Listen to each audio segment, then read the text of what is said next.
কৈ শুনাইছিল আৰু পৰীক্ষিতে 7 দিন 7 ৰাতি শ্ৰৱণ কৰিছিল। এটা চৰ্ত আছিল তেওঁলোকৰ মাজত, দুয়োজনৰ এজনেও কোনো ধৰণৰ জলপান গ্ৰহণ কৰা নাছিল, কেৱল অমৃত পান কৰি আছিল। কিন্তু বৰ্তমান আমি যিহেতুকে সকলো ধৰণৰ খাদ্য লৈয়ে থাকোঁ, ইমান সামৰ্থ্য আমাৰ নাই 7 দিন 7 ৰাতি বহি পেলাই ক'ব পৰা আৰু 7 দিন 7 ৰাতি শ্ৰৱণ কৰি গ্ৰহণ কৰিব পৰা ক্ষমতা আমাৰ নাই। তথাপিও ৩-৪ ঘণ্টা আমি এটা বৈঠকত ল'ব পাৰোঁ। ইয়াতকৈ বেছি হ'লে আমাৰ ভয় লাগে, আমাৰ তাত সেই বুঢ়ী মানুহগৰাকীৰ নিচিনা হ'ব বুলি। মাজতে ৯০ বছৰীয়া বুঢ়ী এগৰাকী কোৰ্টত গৈছিল ডিভৰ্চ বিচাৰি, আৰু জাজে বুঢ়ীগৰাকীক দেখা পাই সুধিছে, আইতা আপোনাৰ কিমান বয়স হ'ল? বুঢ়ীগৰাকীয়ে কৈছে, গোপাই মোৰ ৯০ বছৰমান হ'ল। তেওঁ কৈছে ৯০ বছৰ বয়সত আপোনাক ডিভৰ্চ কিয় লাগে? বুঢ়ীগৰাকীয়ে কৈছে, মোৰ বহুত কষ্ট, এই মানুহটোৰ লগত আৰু মই এক মুহূৰ্ত থাকিব নোৱাৰোঁ। তেওঁ মানুহটো ক'ত আছে? কোৰ্টৰ বেলেগ এটা ছাইডত দেখুৱাই দিলে, চকী এখনত বহি লাখুটি এডাল লৈ বুঢ়া মানুহ এজন কপি কপি বহি আছে, নাৰ্ভৰ প্ৰব্লেম। জাজে সুধিলে, দেউতা আপোনাৰ বয়স কিমান হৈছে? বুঢ়াজনে ক'লে, গোপাই মোৰ ৯৫ মান হ'ল। জাজে সুধিলে, অ' দেউতা এই ৯৫ বছৰ বয়সত আপুনি কি ডিভৰ্চ বিচাৰি আহিছে?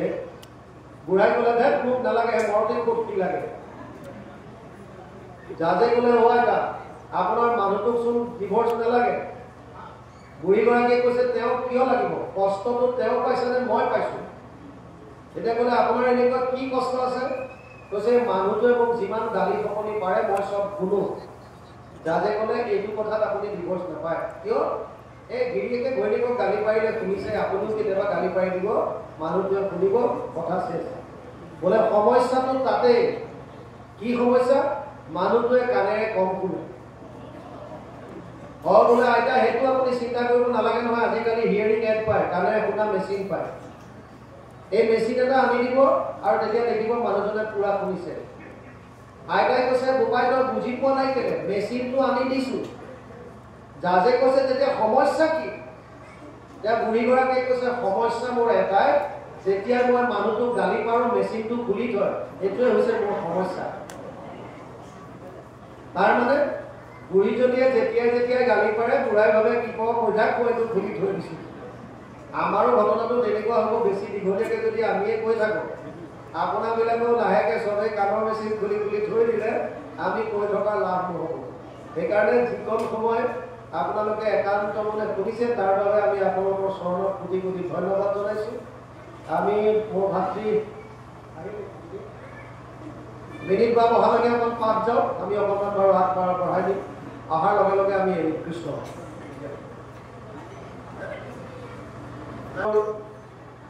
পৃথিৱীলৈ নামিল, সেই বিষয়লৈ কিহৰ কাৰণেনো ব্যাসদেৱে ভাগৱত লিখিবলগীয়া হ'ল তাৰ বিষয়ে বৰ সুন্দৰভাৱে কথা আহিছে। এদিন দিনেক পূৰ্বত পৰাশৰ সুত ঋষি বদৰিকাশ্ৰমত আচন্ত ব্যাস বসি উগুল ধুগুল মন নাহি সুখ শান্তি নপান্ত উপায় একো মনে গুণি গান্ধী। এবাৰ বদৰিকাশ্ৰমত ব্যাসদেৱ বহি আছে, তেওঁৰ মনটো উগুল ধুগুল হৈ আছে, চিত্ত শান্ত নহয়। আমি অলপ আগত আলোচনা কৰিছিলোঁ 3টা মাৰ্গ। এটাত আছিল কৰ্ম মাৰ্গ, য'ত যাগ যজ্ঞ পূজা পাতল আছিল আৰু তাত সৌনকাদি ঋষিসকলে 1000 বছৰ যজ্ঞ কৰিও কোনো ফল পোৱা নাছিল। দ্বিতীয় মাৰ্গটো তেতিয়া হৈছে জ্ঞান মাৰ্গ, য'ত ব্ৰহ্মক সমাধিত দৰ্শন কৰিব পাৰে। আৰু তেনেকুৱা এজন জ্ঞান মাৰ্গী আছিল ব্যাসদেৱ। ব্যাসদেৱে সমাধিত ব্ৰহ্মক সাক্ষাৎ কৰে, তথাপিও তেওঁৰ মনটো শান্ত নহয়। এদিন তেওঁ উগুল থুগুল চিত্তেৰে বদৰিকাশ্ৰমত বহি আছে। ব্ৰহ্মজ্ঞান চিন্তন্ত মনত নাহি সুখ নজানন্ত কৃষক মনত মিলে দুখ। কি কাৰণে মনত দুখ হৈছে এই কথাটো অনুমান কৰিব পৰা নাছিল। অধোমুখে বহি আছে হুয়া নিশবদ, সেই বেলা দৈত্যাসী মিলিলা নাৰদ। আৰু তললৈ মূৰ কৰি বহি থকা অৱস্থাত তাত আহি নাৰদ উপগত হ'ল। এতিয়া নাৰদ আৰু ব্যাসৰ মাজত যিখিনি কথোপকথন সেইখিনি বৰ সুন্দৰভাৱে ইয়াত দাঙি ধৰিছে। নাৰদ হাতে দিব্য বিনা যন্ত্ৰ মুখে ৰাম নাম হৃদয়ত কৃষ্ণমূৰ্তি স্ফূৰ্তি অবিশ্ৰাম। এই নাৰদৰ যদি এই পথ ফাঁকি আমি যদি উপলব্ধি কৰিব পাৰোঁ, আমাৰ জীৱনটো আমি ধন্য কৰিব পাৰিম। ইয়াত কেৱল কৈছে হাতে দিব্য বিনা যন্ত্ৰ মুখে ৰাম নাম হৃদয়ত কৃষ্ণমূৰ্তি স্ফূৰ্তি অবিশ্ৰাম। মানে ইন্দ্ৰিয়ৰ দ্বাৰা কৰ্ম কৰক,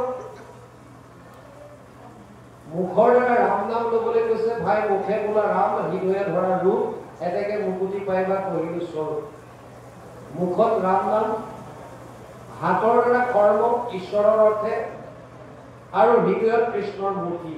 তস্মাৎ সৰ্বেষু কালেষু মা মনুস্মৰ যুদ্ধচ্চ ময়ো অৰ্পিত মনোবুদ্ধিৰ মামে বৈশ্বস্য অসংশয়। অষ্টম অধ্যায় ৭ নম্বৰ শ্লোক গীতা। প্ৰতিটো মুহূৰ্তত মোক স্মৰণ কৰ। চাওক, আমাক 11টা ইন্দ্ৰিয় দিছে, 5টা জ্ঞানেন্দ্ৰিয়, শ্ৰোত্ৰ নেত্ৰ জিহ্বা ঘ্ৰাণ আৰু চৰ্ম, 5টা কৰ্মেন্দ্ৰিয়, গুহ্য লিংগ পদ বাণী আৰু কৰ, গুহ্য লিংগ পদ বাণী আৰু কৰ, আৰু মনসমূহ 11। এই 11টা ইন্দ্ৰিয় আমাক দিছে। ভগৱানে কৈছে 10টা ইন্দ্ৰিয় সংসাৰৰ কামত লগাই থোৱা মোৰ কোনো আক্ষেপ নাই।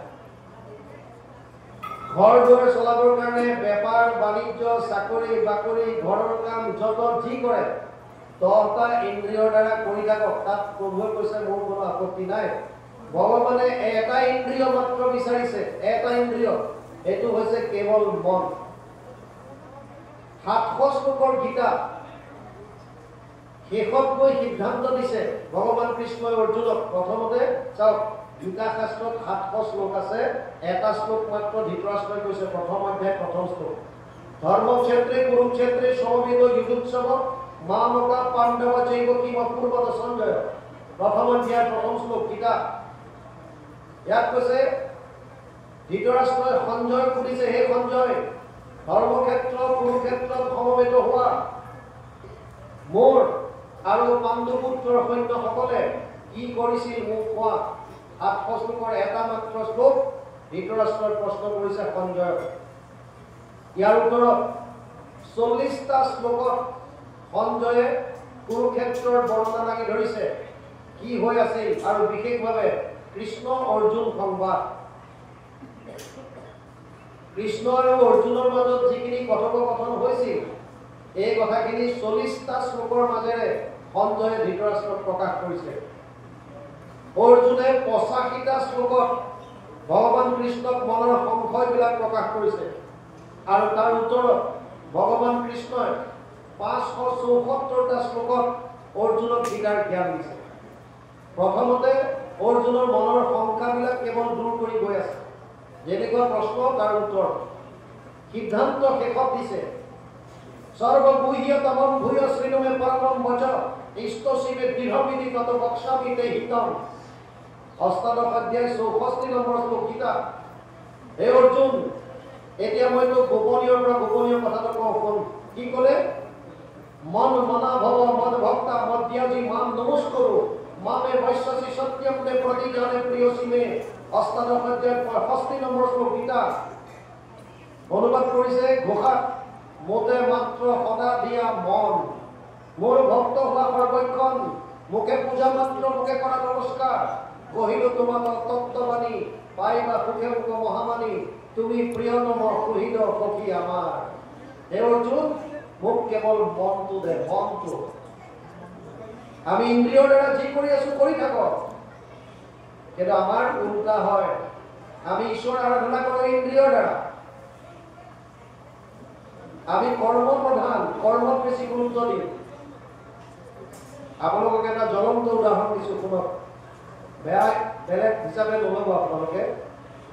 নামঘৰলৈ আহোঁতে আমাৰ এটা মনলৈ ভাৱ আহে যে আমিও নামঘৰত চাকি এগছ জ্বলাম আৰু ধূপ এডাল জ্বলাই দিম, এইটো ভাৱ। আৰু আপোনালোকে একৰ্ডিংলি দোকানত গৈ এবটল তেল লয়, এটা পেকেট ধূপ লয়, কোনো কোনো জেগাত নিমখৰ পেকেট আনে নামঘৰত। এতিয়া ডাঙৰ কথাটো শুনক, যেতিয়াই আপোনালোকে ঈশ্বৰৰ অৰ্থে বস্তুটো ক্ৰয় কৰিলে, তেতিয়াই আপোনালোকে পুণ্য অৰ্জন কৰাটো হৈ গ'ল। এই তেলখিনি আৰু ধূপৰ পেকেটখিনি নিজে যদি নলগায় নামঘৰৰ নামঘৰীয়াক যদি দি দিয়ে এবছৰলৈ আপোনালোকৰ তেলেৰে মূল বন্তি গছি জ্বলি থাকিব। কিন্তু আমাৰ ভাৱ যে আমি নিজে জ্বলাম, নিজে জ্বলালেহে পুণ্যটো পাম, সেইকাৰণে আমি ফ্ল'ৰত আহি চবে পুঠিয়া পুঠিয়াকে চাকি জ্বলোৱাত ব্যস্ত হৈ যাওঁ। এইটো হৈছে কেৱল ইন্দ্ৰিয়ৰ কৰ্ম। ভাৱটো আপোনাৰ তেতিয়াই আহিছিল যেতিয়া আপুনি নামঘৰত চাকি গছ লোৱাৰ কথা ভাবিলে, আৰু প্ৰভু ভগৱন্তই আপোনাৰ ভাৱ তেতিয়াই পালে। ভাৱগ্ৰাহীজনাৰ দ্বাৰা প্ৰভু ভগৱন্তই আপোনাৰ ভাৱটো তেতিয়াই গ্ৰহণ কৰিলে, আপুনি তাৰ কাৰণে যিটো পুণ্য ফল পাবলগীয়া আছে পালে। ইয়াত নিজে নজ্বলালেও আপোনালোকে যদি তেল বটলটোৱে ধূপ পেকেটটোৱে ঈশ্বৰৰ অৰ্থে যিখিনি ক্ৰয় কৰি আনিছে নামঘৰীয়াৰ হাতত যদি অৰ্পণ কৰি দিয়ে তেতিয়াও আপোনালোকৰ পুণ্যই পাব। কিন্তু আমি কৰ্মপ্ৰধান, কৰ্মত বিশ্বাস কৰোঁ, মনটো চাৰিওদিশে ঘূৰি ফুৰে, কিন্তু আমি ভাবো কামটো কৰি আছো। ৰাতিপুৱা গুৰু গৃহত সোমাও, নাম গালো, নামটো গাইছো, হাত চাপৰি বজাইছো, মুখে গাইছো, কিন্তু মনটো। এবাৰ এজনে ফোন কৰিছিল, কেইজনমান ভকত লগ হৈ লখিমপুৰৰ পৰা অনুষ্ঠান কৰি অহাৰ পাছত আমাক সুধিছিল, বা আপোনাক কথা এটা সুধিবলৈ থাকি গ'ল, প্ৰশ্ন কৰাৰ সুবিধা নাপালো, আপুনি এটা কথা কওকচোন যে মালা জপ কৰাত আপোনাৰ কমেণ্ট কি? মালা জপ কৰে তেওঁলোকে, আমাক সুধিলে যে মালা জপ কৰাৰ বিষয়ে আপুনি কি ক'ব, আপোনাৰ বক্তব্য কি?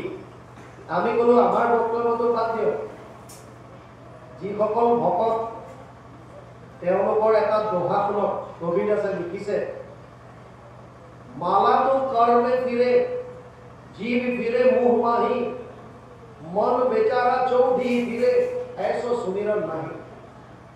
মালাটো হাতত লৈ আমি কৰি আছো আৰু মুখেৰে ৰাম ৰাম ৰাম ৰাম ৰাম ৰাম ৰাম ৰাম কৈ আছো, কিন্তু মনটোৱে কাৰ ঘৰত কি হৈছে, কোন আহিছে, কি কৰিছে, এইবিলাক যদি চিন্তা কৰি থাকে তেতিয়া তাৰ পৰা একো ঈশ্বৰৰ স্মৰণ হোৱা নাই।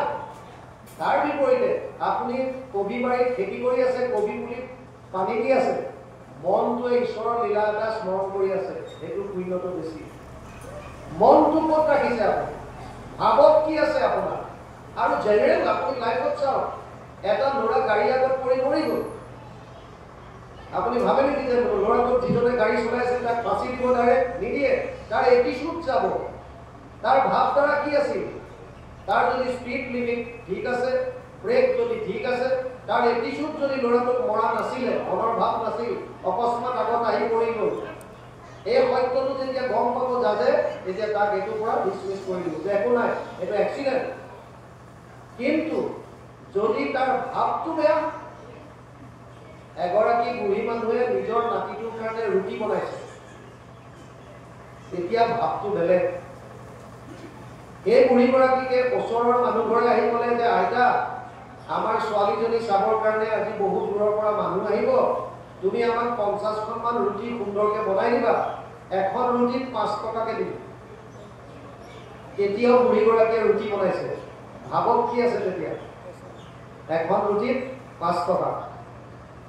আকৌ কেইদিনমানৰ পাছত গাঁৱৰ যুৱক কেইজনমান আহি ক'লে যে আইতা, আমি ভাগৱতৰ অনুষ্ঠান এটা পাতিম, দূৰ দূৰৰ পৰা ভকত আহিব, তুমি সুন্দৰ সুন্দৰ ৰুটি বনোৱা, গতিকে আমাক 100 পিছমান ৰুটি বনাই দিবা। সেইদিনাও বুঢ়ীগৰাকীয়ে ৰুটি বনাইছে, তেতিয়া ভাৱটো কি? তেতিয়া সেৱা ভাৱ। কৰ্মটো একেই কৰি আছে, নাতিটোলে ৰুটি বনাইছে, এইটো কৰ্ম একেই, মানুহ ঘৰৰ কাৰণে ৰুটি বনাইছে, ৰুটি বনোৱা কৰ্ম তেতিয়াও একেই, আৰু ভকতৰ কাৰণে ৰুটি বনাইছে, ৰুটি বনোৱা কৰ্মটো একেই, কিন্তু ভাৱটো বেলেগ বেলেগ হোৱাৰ কাৰণে ফলটো বেলেগ বেলেগ পাব। কৰ্মটো আপোনাৰ একে হ'ব পাৰে দেখাত। আমি বৰ্ডাৰত আছিলো, ধৰক এতিয়াও বহুত বৰ্ডাৰত ডিউটি কৰি আছে,